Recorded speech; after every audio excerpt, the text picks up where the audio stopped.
श्री दुर्गाय नमः। दुर्गा सप्तशती का 8वां अध्याय। रक्त बीज वध। ध्यान। मैं अड़िमा आदि सिद्धिमयी किरणों से आवृत भवानी का ध्यान करता हूँ। उनके शरीर का रंग लाल है, नेत्रों में करुणा लहरा रही है तथा हाथों में पाश, अंकुश, बाण और धनुष शोभा पाते हैं। ऋषि कहते हैं, चंड और मुंड नामक दैत्यों के मारे जाने तथा बहुत सी सेना का संहार हो जाने पर दैत्यों के राजा प्रतापी शुंभ के मन में बड़ा क्रोध हुआ और उसने दैत्यों की संपूर्ण सेना को युद्ध के लिए कूच करने की आज्ञा दी। वह बोला, आज उदा युद्ध नाम के 86 दैत्य सेनापति अपनी सेनाओं के साथ युद्ध के लिए प्रस्थान करें।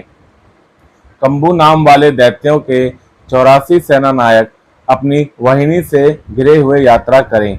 50 कोटि वीर्य कुल के और 100 धौम्र कुल के असुर सेनापति मेरी आज्ञा से सेना सहित कूच करें। कालक, दोहर्द, मौर्य और कालकय असुर भी युद्ध के लिए तैयार हों। मेरी आज्ञा से तुरंत प्रस्थान करें। भयानक शासन करने वाला असुरराज शुंभ इस प्रकार आज्ञा दे सहस्त्रों बड़ी बड़ी सेनाओं के साथ युद्ध के लिए प्रस्थित हुआ। उसकी अत्यंत भयंकर सेना आती देख चंडिका ने अपने धनुष की टंकार से पृथ्वी और आकाश के बीच का भाग गुंजा दिया। राजन, तदंतर देवी के सिंह ने भी बड़े जोर जोर से दहाड़ना आरंभ किया। फिर अंबिका ने घंटे के शब्द से उस ध्वनि को और भी बढ़ा दिया। धनुष की टंकार, सिंह की दहाड़ और घंटे की ध्वनि से संपूर्ण दिशाएं गूंज उठी। उस भयंकर शब्द से काली ने अपने विकराल मुख को और भी बढ़ा लिया तथा इस प्रकार वे विजयनी हुई। उस तुमुल नाद को सुनकर दैत्यों की सेनाओं ने चारों ओर से आकर चंडिका देवी, सिंह तथा काली देवी को क्रोध पूर्वक घेर लिया। राजन, इसी बीच में असुरों के विनाश तथा देवताओं के अभ्युदय के लिए ब्रह्मा, शिव, कार्तिकेय, विष्णु तथा इंद्र आदि देवों की शक्तियां जो अत्यंत पराक्रम और बल से संपन्न थी, उनके शरीरों से निकलकर उन्हीं के रूप में चंडिका देवी के पास गईं। जिस देवता का जैसा रूप, जैसी वेशभूषा और जैसा वाहन है, ठीक वैसे ही साधनों से संपन्न हो उसकी शक्ति असुरों से युद्ध करने के लिए आई। सबसे पहले हंस युक्त विमान पर बैठी हुई अक्षसूत्र और कमंडलू से सुशोभित ब्रह्मा जी की शक्ति उपस्थित हुई, जिसे ब्रह्माणी कहते हैं। महादेव जी की शक्ति वृषभ पर आरूढ़ हो, हाथों में श्रेष्ठ त्रिशूल धारण किए, महानाग का कड़ंग पहने, मस्तक में चंद्र से खासे विभूषित हो वहां आ पहुंची। कार्तिकेय जी की शक्ति रूपा जगदम्बिका उन्हीं का रूप धारण किए श्रेष्ठ मयूर पर आरूढ़ हो हाथ में शक्ति लिए दैत्यों से युद्ध करने के लिए आई। इसी प्रकार भगवान विष्णु की शक्ति गरुड़ पर विराजमान हो शंख, चक्र, गदा, शार्क धनुष तथा खड़ग हाथ में लिए वहां आई। अनुपम यज्ञ वाराह का रूप धारण करने वाली श्री हरि की जो शक्ति है, वह भी वराह शरीर धारण करके वहां उपस्थित हुई। नारसिंही शक्ति भी नरसिंह के समान शरीर धारण करके वहां आई।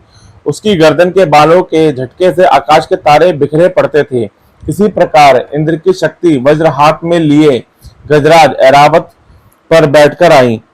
उसके भी सहस्त्र नेत्र थे। इंद्र का जैसा रूप है वैसा ही उसका भी था। तदंतर उन देव शक्तियों से घिरे हुए महादेव जी ने चंडिका से कहा, मेरी प्रसन्नता के लिए तुम शीघ्र ही इन असुरों का संहार करो। तब देवी के शरीर से अत्यंत भयानक और परम उग्र चंडिका शक्ति प्रकट हुई, जो सैकड़ों गिदड़ियों की भांति आवाज करने वाली थी। उस अपराजिता देवी ने धूमिल जटा वाले महादेव जी से कहा, भगवान, आप शुंभ निशुंभ के पास दूत बनकर जाइए और उन अत्यंत गर्वीले दानव शुंभ एवं निशुंभ दोनों से कहिए, साथ ही उनके अतिरिक्त भी जो दानव युद्ध के लिए वहां उपस्थित हो, उनको भी यह संदेश दीजिए। दैत्यों, यदि तुम जीवित रहना चाहते हो तो पाताल लोक लौट जाओ। इंद्र को त्रिलोकी का राज्य मिल जाए और देवता यज्ञ भाग का उपभोग करें। यदि बल के घमंड में आकर तुम युद्ध की अभिलाषा रखते हो तो आओ। मेरी शिवाएं योगिनियां तुम्हारे कच्चे मांस से तृप्त हो। चूंकि उस देवी ने भगवान शिव को दूत के कार्य में नियुक्त किया था, इसलिए वह शिवदूती के नाम से संसार में विख्यात हुई। वे महादैत्य भी भगवान के शिव के मुंह से देवी के वचन सुनकर क्रोध में भर गए और जहां कात्यायनी विराजमान थी उस और बढ़े। तदंतर वे दैत्य अमर्ष में भरकर पहले ही देवी के ऊपर बाण शक्ति और ऋषि आदि अस्त्रों की वृष्टि करने लगे। तब देवी ने भी खेल खेल में ही धनुष की टंकार की और उससे छोड़े हुए बड़े बड़े बाणों द्वारा दैत्यों के चलाए हुए बाण, शूल, शक्ति और फरसों को काट डाला। फिर काली उनके आगे होकर शत्रु को शूल के प्रहार से विदीर्ण करने लगी और खटवाट से उनका कचूमर निकालती हुई रणभूमि में विचरने लगी। ब्रह्माणी भी जिस जिस ओर दौड़ती उसी उसी ओर अपने कमंडलू का जल छिड़ककर शत्रुओं के ओज और पराक्रम को नष्ट कर देती थी। महेश्वरी ने त्रिशूल से तथा वैष्णवी ने चक्र से और अत्यंत क्रोध में भरी हुई कुमार कार्तिकेय की शक्ति से दैत्यों का संहार आरंभ कर दिया। इंद्र शक्ति के वज्र प्रहार से विदीर्ण हो सैकड़ों दैत्य दानव रक्त की धारा बहाते हुए पृथ्वी पर सो गए। वाराही शक्ति ने कितनों को अपनी थुथुन की मार से नष्ट किया। दाढ़ों के अभ्राग से कितनों की छाती छेद डाली तथा कितने ही दैत्य उसके चक्र की चोट से विदीर्ण होकर गिर पड़े। नरसिंगी भी दूसरे दूसरे महादैत्यों को अपने नखों से विदीर्ण करती खाती और सिंहनाद से दिशाओं एवं आकाश को गुंजाती हुई युद्ध क्षेत्र में विचरने लगी। कितने ही असुर शिवदूती के प्रचंड अट्टहास से अत्यंत भयभीत हो पृथ्वी पर गिर पड़े और गिरने पर उन्हें शिवदूती ने उस समय अपना ग्रास बना लिया। इस प्रकार क्रोध में भरे हुए मातृगणों को नाना प्रकार के उपायों से बड़े बड़े असुरों का मर्दन करते देख दैत्य सैनिक भाग खड़े हुए। मातृगणों से पीड़ित दैत्यों को युद्ध से भागते देख रक्तबीज नामक महादैत्य क्रोध में भरकर युद्ध करने के लिए आया। उसके शरीर से जब रक्त की बूंद पृथ्वी पर गिरती तब उसी के समान शक्तिशाली एक दूसरा महादैत्य पृथ्वी पर पैदा हो जाता। महासुर रक्तबीज हाथ में गदा लेकर इंद्र शक्ति के साथ युद्ध करने लगा। तब इंद्री ने अपने वज्र से रक्तबीज को मारा। वज्र से घायल होने पर उसके शरीर से बहुत सा रक्त चूने लगा और उससे उसी के समान रूप तथा पराक्रम वाले योद्धा उत्पन्न होने लगे। उसके शरीर से रक्त की जितनी बूंदें गिरती उतने ही पुरुष उत्पन्न हो गए। वे सब रक्तबीज के समान ही वीरवान, बलवान तथा पराक्रमी थे। वे रक्त से उत्पन्न होने वाले पुरुष भी अत्यंत भयंकर अस्त्र शस्त्रों का प्रहार करते हुए वहां मातृगणों के साथ घोर युद्ध करने लगे। पुनः वज्र के प्रहार से जब उसका मस्तक घायल हुआ तब रक्त बहने लगा और उससे हजारों पुरुष उत्पन्न हो गए। वैष्णवी ने युद्ध में रक्तबीज पर चक्र का प्रहार किया तथा इंद्री ने उस दैत्य सेनापति को गदा से चोट पहुंचाई। वैष्णवी के चक्र से घायल होने पर उसके शरीर से जो रक्त बहा और उससे जो उसी के बराबर आकार वाले सहस्त्रों महादैत्य प्रकट हुए, उनके द्वारा संपूर्ण जगत व्याप्त हो गया। कुमारी ने शक्ति से, वराही ने खड़ग से और महेश्वरी ने त्रिशूल से महादैत्य रक्तबीज को घायल किया।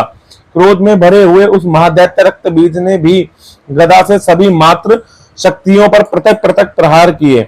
शक्ति और शूल आदि से अनेक बार घायल होने पर जो उसके शरीर से रक्त की धारा पृथ्वी पर गिरी, उससे भी निश्चय ही सैकड़ों असुर उत्पन्न हुए। इस प्रकार उस महादैत्य के रक्त से प्रकट हुए असुरों द्वारा संपूर्ण जगत व्याप्त हो गया। इससे उन देवताओं को बड़ा भय हुआ। देवताओं को उदास देख चंडिका ने काली से शीघ्रता पूर्वक कहा, चामुंडे, तुम अपना मुख और भी फैलाओ तथा मेरे शस्त्र पात्र से गिरने वाले रक्त बिंदुओं और उनसे उत्पन्न होने महादैत्यों को तुम अपने इस उतावले मुख में खा जाओ। इस प्रकार रक्त से उत्पन्न होने वाले महादैत्यों का भक्षण करती हुई तुम रण में विचरती रहो। ऐसा करने से उस दैत्य का सारा रक्त क्षीण हो जाने पर वह स्वयं भी नष्ट हो जाएगा। उन भयंकर दैत्यों को जब तुम खा जाओगी तब दूसरे नए दैत्य उत्पन्न नहीं हो सकेंगे। काली से यूं कहकर चंडिका ने देवी ने शूल से रक्त बीजों को मारा और काली ने अपने मुख में उनका रक्त ले लिया। तब उसने वहां चंडिका पर गदा से प्रहार किया, किंतु उस गदापात में देवी को तनिक भी वेदना नहीं पहुंची। रक्तबीज के घायल शरीर से बहुत सा रक्त गिरा, किंतु ज्यों ही वह गिरा त्यों ही चामुंडा ने उसे अपने मुख में ले लिया। रक्त गिरने से काली के मुख में जो महादैत्य उत्पन्न हुए उन्हें भी वह चट कर गई और उसने रक्तबीज का रक्त भी पी लिया। तदंतर देवी ने रक्तबीज को, जिसका रक्त चामुंडा ने पी लिया था, वज्र, बाण, खड़ग तथा दृष्टि आदि से मार डाला। राजन, इस प्रकार शस्त्रों के समुदाय से आहत एवं रक्तहीन हुआ महादैत्य रक्तबीज पृथ्वी पर गिर पड़ा।